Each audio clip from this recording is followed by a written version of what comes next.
नमस्कार मित्रों, मैं डॉक्टर राधाकृष्ण आपका स्वागत करता हूँ। प्रजनन संबंधी समस्या है, यानी कि संतान की उत्पत्ति संबंधी समस्या है, मनुष्य में भी बहुत तेजी से बढ़ रही हैं और पशु में भी बहुत तरह की समस्याएं देखने में आ रही हैं। यदि हम मनुष्य जाति की बात करें, मानव समाज की बात करें, तो आजकल हमारी माँ बहनों में प्रजनन संबंधी जो समस्या है बहुत तीव्रता से प्रसार कर रही हैं। हमारी ज्यादातर जो बहन बेटियां हैं, माँ हैं, वो मासिक चक्र संबंधी अनियमितता से पीड़ित हैं।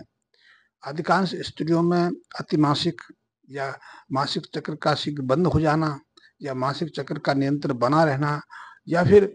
कुछ और दूसरी समस्याएं सहजता से देखी जा रही हैं।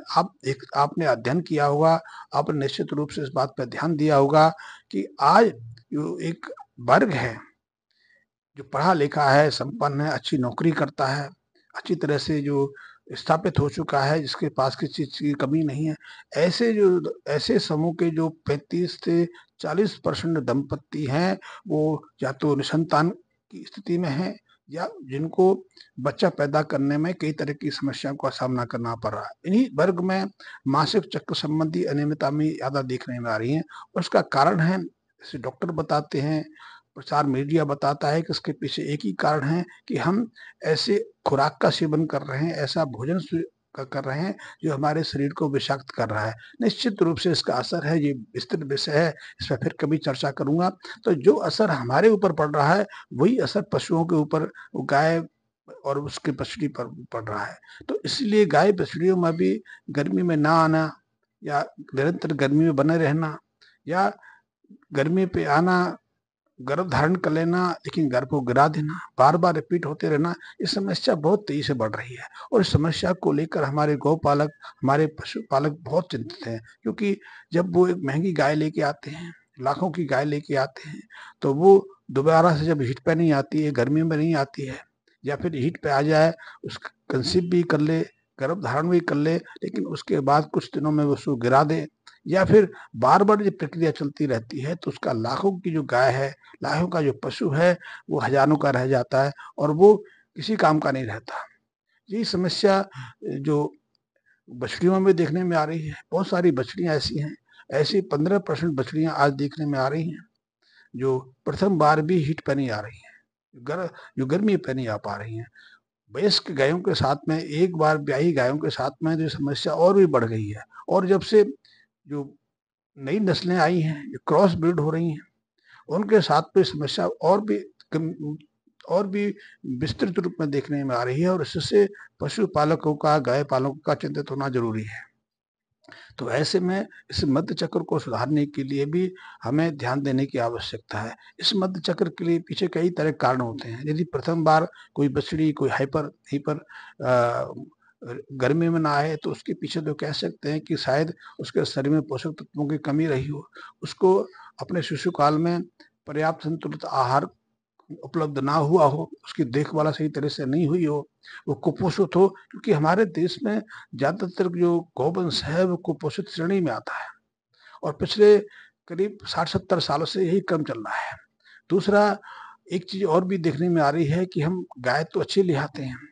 हम लाखों की गाय ले आते हैं, 20-25 लीटर दूध देने वाले ले आते हैं। हम गिर गाय राजस्थान से या हरियाणा,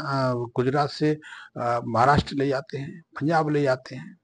लेकिन हम ये नहीं देखते कि वो पशु खाता क्या है। हम थार पार कर राजस्थान से लेकर हम जम्मू पहुंच जाते हैं। ये सामान्य प्रक्रिया बन गई है। साहिवाल लाके हम कहीं भी रख लेते हैं हम, और उसको हम गौरवान्वित होते हैं कि देखो हम अच्छी नस्ल लेके आए हैं, ये 20 लीटर दूध देती है, 22 लीटर दूध देती है। वो 3-4 महीने तो ठीक रहती है, लेकिन हम कभी ये प्रयास नहीं करते कि वो जो अपने लोकल में स्थानीय जो वातावरण में थी, उसकी खुराक क्या थी, उसकी क्या दिनचर्या थी, वो उसका आहार व्यवस्था क्या थी, हम अपनी अपने जगह पे लाके अपनी तरह से व्यवस्थित कर देते हैं। तो वहाँ के आहार से, वातावरण से या उसकी जीवन शैली से उस पर विपरीत असर पड़ता है और इसीलिए उसकी प्राकृतिक क्रियाएं अनियमित हो जाती हैं। बहुत सारी तो गाय ऐसी हैं जो एक स्थान से दूसरे स्थान पर जाती हैं, तो उससे खाने पीने की जो प्रक्रिया है वो डिस्टर्ब हो जाती है, वो खाना छोड़ देती हैं, कम खाने लगती हैं, या अपने आचार्य को सही तरह से पचा नहीं पाती, जुगाली करना छोड़ देती हैं, उनका वजन घटना शुरू हो जाता है और दूध की मात्रा पर भी कमी आती है। इसी तरह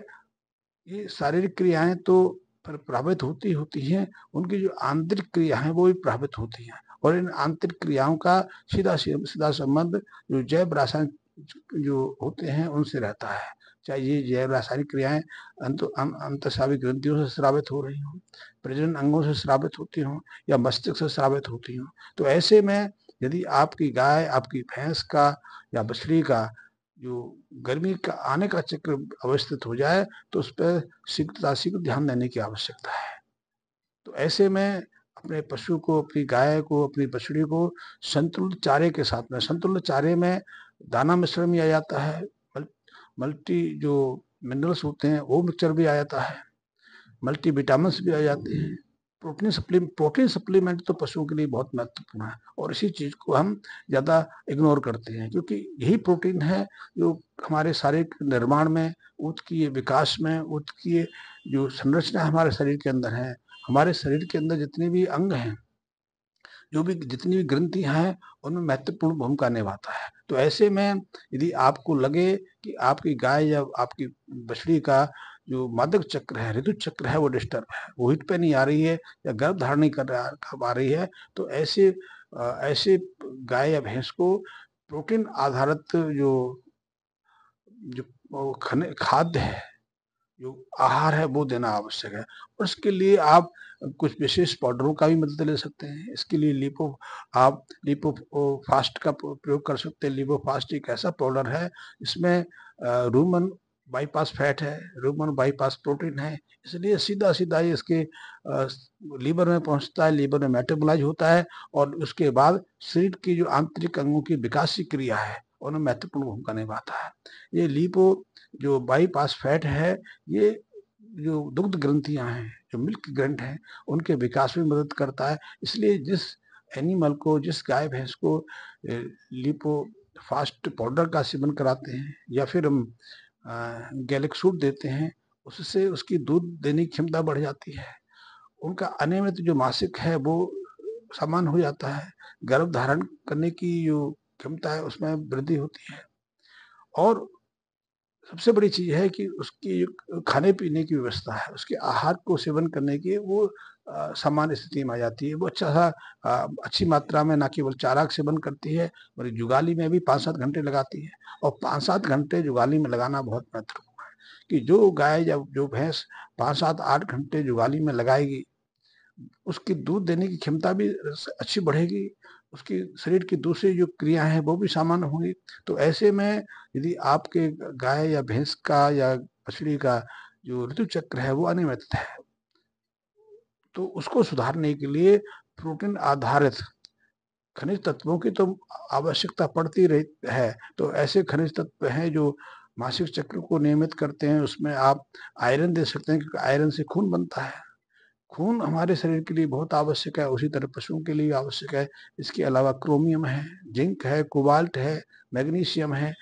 तो ये सब जो प्रजनन अंगों के लिए बहुत महत्वपूर्ण है, क्योंकि यही जो विशेष अल्प खनिज हैं, ये कई तरह की जो हार्मोनल गतिविधियों को समान रखने में मदद करते हैं। इसी तरह कुछ विटामिन हैं, जैसे विटामिन 12 है, ये भी बहुत महत्वपूर्ण है। विटामिन ई, ये भी बहुत महत्वपूर्ण है। विटामिन ई और विटामिन 12 का तो सीधे सीधे प्रजनन अंगों पर प्रभाव पड़ता है, इसलिए यदि किसी का अनियमित ऋतु चक्र हो गया है तो उसको सामान्य करने के लिए ऐसे जो ऐसे मिक्सचर, ऐसी दवाएं जिनमें विटामिन ई हो या अलग से विटामिन ई हो या फिर विटामिन 12 हो, सेलेनियम हो, क्रोमियम हो, कोबाल्ट हो, तो ऐसे देने से हमारा गाय बछड़ी की जो अनियमित ऋतु चक्र है उसको सामान्य कर सकते हैं। तो इससे न केवल उनकी उपयोगिता बढ़ती है, बल्कि हम